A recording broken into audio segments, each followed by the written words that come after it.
At Iconium, Paul and Barnabas went, as usual, into the Jewish synagogue.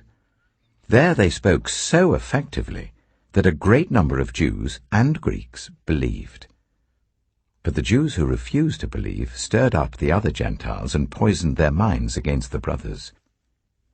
So Paul and Barnabas spent considerable time there, speaking boldly for the Lord, who confirmed the message of his grace by enabling them to perform signs and wonders. The people of the city were divided. Some sided with the Jews, others with the apostles.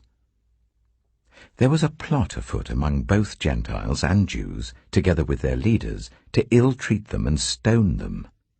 But they found out about it and fled to the Lycaonian cities of Lystra and Derbe, and to the surrounding country, where they continued to preach the gospel. In Lystra there sat a man who was lame. He had been that way from birth and had never walked. He listened to Paul as he was speaking.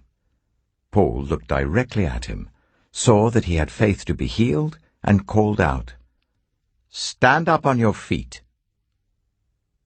At that, the man jumped up and began to walk.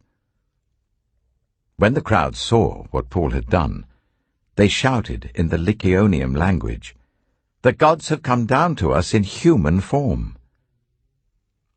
Barnabas they called Zeus, and Paul they called Hermes, because he was the chief speaker. The priest of Zeus, whose temple was just outside the city, brought bulls and wreaths to the city gates because he and the crowd wanted to offer sacrifices to them. But when the apostles, Barnabas and Paul, heard of this, they tore their clothes and rushed out into the crowd, shouting, "Friends, why are you doing this? We too are only human like you. We're bringing you good news, telling you to turn from these worthless things to the living God who made the heavens and the earth and the sea and everything in them. In the past he let all nations go their own way, yet he has not left himself without testimony. He has shown kindness by giving you rain from heaven and crops in their seasons. He provides you with plenty of food and fills your hearts with joy." Even with these words, they had difficulty keeping the crowd from sacrificing to them. Then some Jews came from Antioch and Iconium and won the crowd over. They stoned Paul and dragged him outside the city, thinking he was dead.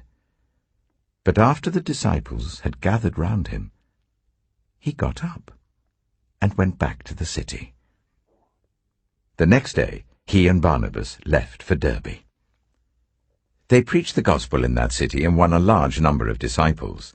Then they returned to Lystra, Iconium, and Antioch, strengthening the disciples and encouraging them to remain true to the faith. "We must go through many hardships to enter the kingdom of God," they said.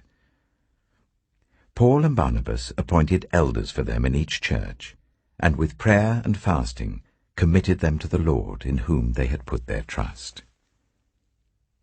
After going through Pisidia, they came into Pamphylia, and when they had preached the word in Perga, they went down to Attalia. From Attalia they sailed back to Antioch, where they had been committed to the grace of God for the work they had now completed.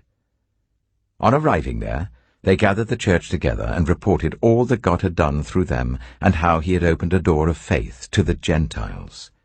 And they stayed there a long time with the disciples.